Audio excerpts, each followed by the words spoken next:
Target చేయడం కానివ్వండి, అంటే 6000 కిలోమీటర్లు అంటే దాదాపుగా భూభాగానికి సగం దూరం వెళ్ళేటువంటి మిసైల్స్ కూడా ఉన్నాయి. అటువంటి ప్రయోగాలు చేసేటువంటి అవకాశం కూడా భారత్ దగ్గర ఉంది.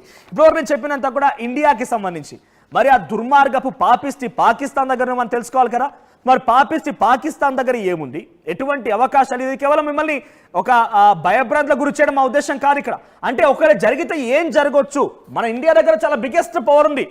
ఏ మాత్రం కూడా ఇంకొక విషయం ఏంటంటే ఇజ్రాయెల్లో గతంలో మనం చూసాం, అటు ఇరాన్ నుంచి దాడులు జరిగినా, హమాస్ నుంచి దాడులు జరిగినా, లెబనాన్ నుంచి దాడులు జరిగినా, సిరియా నుంచి దాడులు జరిగినా కూడా ఇజ్రాయెల్ దగ్గర ఐరన్ డోమ్ లాంటిది ఒకటి ఉంది. ఐరన్ డోమ్ అంటే సర్ఫేస్ నుంచి వచ్చేటువంటి ఈ మిసైల్స్ వాటిని అడ్డుకోవడం, డిస్పోజ్ చేయడం, వాటిని డిస్మాంటిల్ చేయడమే వీటి యొక్క లక్ష్యం.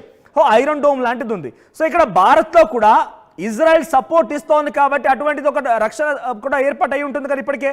అది కాకపోయినా భారత ఆర్మీ కూడా సంసిద్ధంగా ఉంది వాటిని గాల్లోనే డిస్పోజ్ చేసే విధంగా. లేదనంటే అక్కడి నుంచి ఒకవేళ కనుక పాకిస్తాన్ నుంచి ఒక మిసైల్ కనుక ప్రయోగం జరిగితే అక్కడే లాంచ్ అయిపోయి పాకిస్తాన్లో ప్రయోగించినటువంటి ఆ మిసైల్ పాకిస్తాన్లోనే పడిపోయి అక్కడి ప్రజలే అక్కడి సైన్యమే మొత్తం ఆగమయ్యే విధంగా, అక్కడి సైన్యమే పేలిపోయే విధంగా కూడా లేటెస్ట్ టెక్నాలజీ, లేజర్ టెక్నాలజీని కూడా భారత్ దగ్గర ఉంది. ఒకసారి పాకిస్తాన్ దుర్మార్గుల దగ్గర పాకిస్తాన్లో ఎటువంటి మిసైల్స్ ఉన్నాయి చూసే ప్రయత్నం చేద్దాం వాటి కూడా, ఎందుకంటే వాటి కూడా కొంత ఆలోచించాలి కాబట్టి.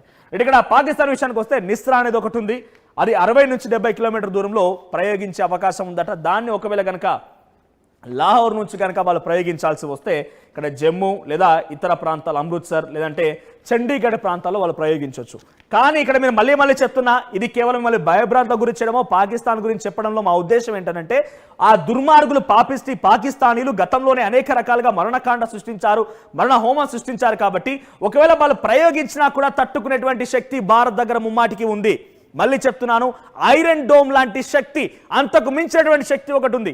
కానీ పాకిస్తాన్ దగ్గర ఏ మాత్రం కూడా అటువంటి సామర్థ్యం లేదు. పాకిస్తాన్ ఖండాలుగా ఖండించడానికి భారత్ సిద్ధంగా ఉంది. కేవలం ఇక్కడ ఒకవేళ కనుక వాళ్ళ దగ్గర శక్తియుక్తులు ఏమున్నాయని చెప్పడం కోసమే మా ఉద్దేశంగా ఉంది. ఇక్కడ నిస్రా అనేది ఉంది, దీన్ని 60 నుంచి 70 కిలోమీటర్ వరకు ప్రయోగించవచ్చు. ఇక నెక్స్ట్ హత్ఫ్, పీసీఆర్ ప్లే చేయండి.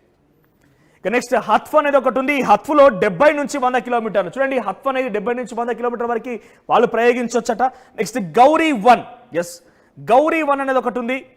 గౌరీ 1 అనేది 1500 కిలోమీటర్లు. ఇది మిడ్ రేంజ్ గా ఉండబోతోంది. లాహోర్ నుంచి కనుక ప్రయోగిస్తే ఇక్కడ గుజరాత్ దగ్గర, ఢిల్లీ దగ్గర పలు ప్రాంతాల్లో కూడా వాళ్ళు లాంచ్ చేసే అవకాశం కూడా ఉందట. రైట్, ఒకవేళ గౌరీ 2 అనేది ప్రయోగిస్తే కనుక గౌరీ 2 అదే కనుక ప్రయోగిస్తే 2000 నుంచి 2300 కిలోమీటర్ దూరం వరకు కూడా దీన్ని ప్రయోగించవచ్చంట. లాహోర్ నుంచి ముంబై, ఇతరత్ర మెయిన్ సిటీస్ను కూడా టార్గెట్ చేసే అవకాశం ఉంది.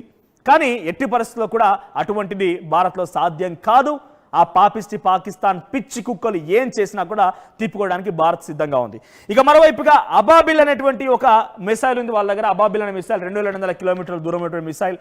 సో ఇవన్నీ చూస్తే మీరు అనుకోవచ్చు, బహుశా ఇన్ని కిలోమీటర్ల మిసైల్స్ వాళ్ళ దగ్గర ఉన్నాయనంటే నేను చెప్తున్నాను మళ్ళీ మన హైదరాబాద్లో తయారైనటువంటి DRDO తయారు చేసిన ఒక హైపర్సోనిక్ అనేటువంటి మిసైల్ గంటకి 6000 కిలోమీటర్ల 6200 కిలోమీటర్ల వేగంతో వెళ్ళేటువంటి ఒక మిసైల్ ఉంది. అంటే సగం భూభాగం వరకు పాకిస్తాన్ దాటి కూడా యుద్ధం చేయవచ్చు. అటువంటి మిసైల్స్ ఉన్నాయి. ఏ మాత్రం భయపడాల్సిన అవసరం లేదు. Keep belief in Indian army అన్ని రకాలుగా సంసిద్ధంగా ఉంది. ఒకటి, ఫస్ట్ వాళ్ళు ప్రయోగించాలన్నా కూడా వాళ్ళకి ఆ ధైర్యం సరిపోదు. భారత్ చేతిలో అనేక సార్లు ఓడిపోయింది. ఒకనొక సందర్భంలో డ్యూరింగ్ 1960s అనుకుంటే బహుశా బట్టలుడ తీసి పాకిస్తాన్ని పరుగులు పెట్టించింది భారత ఆర్మీ. అటువంటి దృశ్యాలు వాళ్ళ కళ్ళ ముందు సాక్షాత్కారం అయ్యాయి. కాబట్టి ఏ మాత్రం సాహసించాం. ఇప్పుడు కేవలం వాళ్ళంతా మాట్లాడుతుంది, వాళ్ళ ప్రయత్నం అంతా కూడా అక్కడి పాకిస్తానీ ప్రజల నుంచి వారికి ఎటువంటి ముప్పు లేకుండా ఉండాలి. కాబట్టి భారత్ పైన ఏది పడితే మాట్లాడి భారత్ని ఒక కార్నర్ చేస్తే కనుక ప్రజల నుంచి తమని తాము కొంచెం కాపాడుకోవాలనే ఉద్దేశంతో అక్కడ ఉన్నటువంటి పిచ్చి కుక్కలు మాట్లాడుతున్నాయి. కానీ ఏ మాత్రం కూడా భారత్పై యుద్ధానికి వాళ్ళు సరి తూగరు కాదు కదా, కనీసం వెంట్రుకు కూడా పీకలేరు. ఈ విషయాన్ని మళ్ళీ తేటతెల్లం చేస్తూనే ఇది అబాబిల్ అనేటువంటి ఒక మిసైల్. ఇంకొకటి దీంట్లో షాహీన్ అని ఉంది. దాంట్లో 2500 కిలోమీటర్ వరకు ప్రయోగించేటువంటి ఆ మిసైల్ని. ఇక లాంగ్ శ్రేణికి సంబంధించినటువంటి బలిస్టిక్ క్షిపణుల గురించి ఆలోచిస్తే షాహీన్ 3. ఒకసారి షాహీన్ 3 గురించి ప్లే చేయండి. షాహీన్ 3 ఎస్పీసీఆర్. నెక్స్ట్ షాహీన్ 3 గురించి కూడా మనం చూస్తే 2275 కిలోమీటర్ల వరకు షాహీన్ 3 ప్రయోగించవచ్చు. ఇక చివరిగా బాబర్, ఈ బాబర్ అనేటువంటి మిసైల్ కనుక ప్రయోగిస్తే 900 కిలోమీటర్లట. సో ఇవన్నీ కూడా mid range, long range, short range సంబంధించినటువంటి. సో దీంట్లో కనుక ప్రయోగించాల్సి వస్తే ఇక్కడ ఈ బాబర్ అనే దానికి ఒక ప్రత్యేకత ఉందట దాంట్లో. సో బాబర్ అనేది అవసరమైతే అణుబాంబును సైతం మోసుకెళ్లగల సామర్థ్యం ఉందట. మరి ఎటువంటి అణుబాంబు మోసుకెళ్ళినా ఏం చేసినా కూడా దాన్ని తట్టుకునే శక్తి భారత్ దగ్గర చాలా క్లియర్గా ఉన్నప్పుడు ఇటువంటివన్నీ జుజుబి. సో నేను చెప్పేది ఇక్కడ ఒకటే, మిసైల్స్ శక్తియుక్తులు ఏంటి, భారతదేశ వ్యాప్తంగా ఎటువంటి శక్తులు ఉన్నాయి, అటు పాకిస్తాన్కి ఎటువంటి శక్తులు అని చెప్పే ఉద్దేశమే. సో చాలా క్లియర్గా భారత ఆర్మీ అన్ని రకాలుగా సంసిద్ధంగా ఉంది. మీరు కనుక గమనిస్తే సివిఎస్ ద్వారా ఆల్రెడీ కరాచీని పాకిస్తాన్ హైదరాబాద్ని టార్గెట్ చేసి ఉంచారు. అటు అటారీ బార్డర్ నుంచి చాలా ఆర్మ్ ఫోర్సెస్ అన్ని కూడా సిద్ధంగా ఉన్నాయి. ఏ క్షణమైనా కూడా ఇందాక నేను చూపించిన విధంగా భారత మిసైల్స్ సిద్ధంగా ఉన్నాయి. మోదీ ఈ రోజు కూడా మళ్ళీ మన్ కీ బాత్లో ప్రధాని మరొక స్ట్రాంగ్ వార్నింగ్ కూడా ఇచ్చారు. ఇటువంటి వార్నింగ్స్ నేపథ్యంలో, ఇటువంటి సిచ్యువేషన్లో పాకిస్తాన్ ఏ మాత్రం కూడా ప్రయోగం చేయలేదు. కేవలం వాళ్ళ కవ్వింపు చర్యలు, వాళ్ళ సైకలాజికల్ వార్ మొత్తం కూడా అక్కడి ప్రజల నుంచి తమను తాము కాపాడుకోవడం కోసం మాట్లాడుతున్న మాటలే తప్ప ఆ పిచ్చి కుక్కలకి నిజంగా భారత్ లాంటి దేశం పైన నిజంగా వచ్చి ఇంతటి స్థాయిలో యుద్ధాన్ని ప్రకటించే అవకాశాలు మహా అయితే మళ్ళీ ఒక 2-3 చోట్ల దాడులకు తెరలేపగలుగుతారు.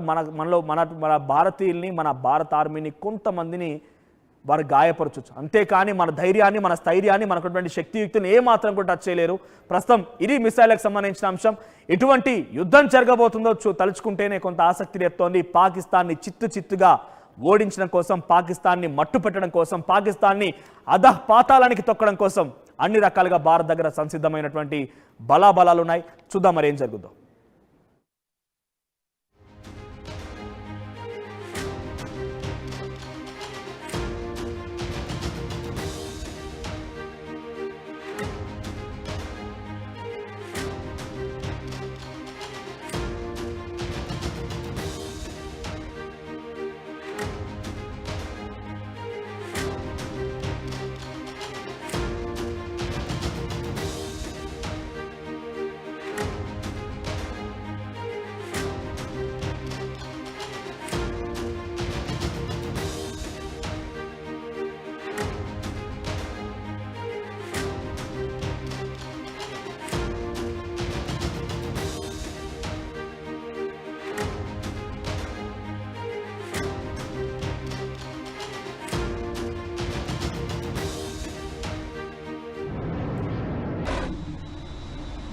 యూపీఎస్సీ ఫలితాల్లో 84కు పైగా ర్యాంకులతో ప్రభంజనం సృష్టించి తెలంగాణ మొదటి గ్రూప్ 1 ఫలితాల్లో 100కి పైగా ర్యాంకులు సాధించి విజయ దుందుభి మోగిస్తున్న ఏకైక అకాడమీ మన విష్ణు ఐఏఎస్ అకాడమీ.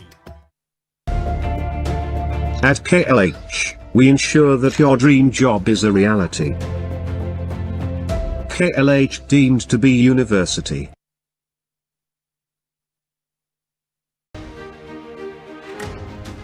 భారత్ పాక్ సరిహద్దుల్లో ఉద్రిక్తతలు తలెత్తుతున్నాయి. ఇప్పటికే పాక్ కూడా అన్ని రకాలుగా సిద్ధంగా ఉన్నాం, ఏదేమైనా తేల్చుకుందామన్న చందంగానే అక్కడి కొంతమంది మంత్రులు పిచ్చి కుక్కలు కారు కూతలకు వస్తున్నారు. ఈ నేపథ్యంలోనే భారత్కు అన్ని రకాల సిద్ధంగా ఉంది. పాకిస్తాన్ని అష్టదిగ్బంధనం చేసింది. ఎటువైపు నుంచి అయినా పాకిస్తాన్ పైన అటాకింగ్ కి సిద్ధమయ్యే విధంగా అన్ని రకాల ఆర్మ్ ఫోర్సెస్ ని భారత్ సిద్ధం చేసుకొని ఉంది. ఇప్పటికే అటు అటారీ బార్డర్ నుంచి మొదలుకుంటే శ్రీనగర్, అటారీ బార్డర్, చివరిగా గుజరాత్ వరకు కూడా India Pak international border sharing ప్రతి చోట కూడా ఆదేశాలు జారీ చేసింది భారత ఆర్మీ. అందరినీ కూడా అలర్ట్ గా ఉంచే విధంగా సిద్ధం చేసింది. 48 గంటల్లోగా అన్ని రకాలుగా పంటల్ని తీసేసుకోండి, సేఫ్ జోన్ కి వెళ్ళిపోండి, ప్రికాషనరీ మెజర్స్ తీసుకోండి అంటూ కూడా రైతులకి, ప్రజలకు అందరికీ కూడా ఆదేశాలు జారీ చేసింది. ఎయిర్ ద్వారా ఒకవేళ కనుక సర్ఫేస్ టు సర్ఫేస్ ఎటువంటి దాడి జరిగినా, పాకిస్తాన్ ఏమైనా కవ్వింపు చర్యలకు పాల్పడినా కూడా దాన్ని కూడా ఎదుర్కోవడానికి సంసిద్ధంగా ఉంది. ఎయిర్వేస్ సిద్ధంగా ఉన్నాయి, అన్ని రకాలుగా బార్డర్ సిద్ధంగా ఉంది, ముఖ్యంగా సీవేస్ ద్వారా నావీ దళాలు కూడా సిద్ధంగా ఉన్నాయి. ఇప్పటికే ఇటు ఎక్కడో ఒక చోటు నుంచి మనం పర్టికులర్గా చెప్పాల్సిన పని లేదు, ఎందుకంటే ఇండియన్ సీక్రెట్స్ లీక్ చేయదలుచుకోలేదు కాబట్టి చెప్పదలుచుకోలేదు. కానీ ఎక్కడో ఒక చోటు నుంచి, కోస్టల్ ఏరియా నుంచి కూడా, పోర్ట్స్ నుంచి కూడా, అటు కరాచీ, పాకిస్తాన్ హైదరాబాద్ను కూడా ఎక్కుపెట్టే విధంగా లాంగ్ రేంజ్ నుంచి INS Surat, INS Sagar, INS సంబంధించి మరిన్ని అంశాలు కూడా సిద్ధంగా ఉన్నాయి. అన్ని రకాలుగా సంసిద్ధం చేసుకొని పెట్టుకోండి. అయితే ఒకసారి అసలు మిసైల్స్ కనుక ప్రయోగం జరిగితే ఎంత రేంజ్ వరకు వెళ్ళొచ్చు, మన దగ్గర ఎటువంటి మిసైల్స్ ఉన్నాయి, పాకిస్తాన్ దగ్గర ఎటువంటి మిసైల్స్ ఉన్నాయి, దాని రేంజ్ ఏంటి, ఇవన్నీ కూడా క్లుప్తంగా వివరించే ప్రయత్నం చేస్తాను. ముందుగా ఇండియా దగ్గర మిసైల్స్ ఏంటి, ఏ రకంగా ప్రయోగించబోతున్నారు, దాని రేంజ్ ఎంత చూసే ప్రయత్నం చేద్దాం. ముందుగా కొన్ని మీకు వివరించే ప్రయత్నం చేస్తాను. ముందుగా ఒకటి పృథ్వీ-1 PCR ఒకసారి ప్లే చేయండి. ఇది పృథ్వీ-1 150 కిలోమీటర్ల మేర ప్రయాణించగల శక్తి 150 కిలోమీటర్ల మేర అక్కడికి పడిపోయే శక్తి, అక్కడ మొత్తాన్ని కూడా ధ్వంసం చేసే శక్తి. అంటే ఇక్కడ డైరెక్ట్ గా ఏదో సీవేజ్ ద్వారానో రోడ్వేస్ ద్వారానో ప్రయాణించేది కాదు, సర్ఫేస్ టు సర్ఫేస్. ఇక్కడ లాంచ్ అయితే డైరెక్ట్ గా ఇది పడిపోయేది ఎక్కడ అంటే 150 కిలోమీటర్ల తర్వాతే. అలా కనుక చూస్తే ఒకసారి ఇక్కడ మనం చూద్దాం. ఇక్కడ అటారీ బార్డర్, వాగ్ బార్డర్ నుంచి కనుక ఈ మిసైల్ ని ప్రయోగిస్తే, ఏది ఈ పృథ్వీ అనేటువంటి ఈ మిసైల్ ని కనుక ప్రయోగిస్తే అది డైరెక్ట్ గా సియాల్కోట్ అనేటువంటి ప్రాంతంలో పాకిస్తాన్లో, లేదంటే లాహోర్లో, లేదంటే కసూర్ ఈ ప్రాంతాల్లో పడే అవకాశం ఉంది. ఒకసారి కనుక అటారీ బార్డర్ నుంచి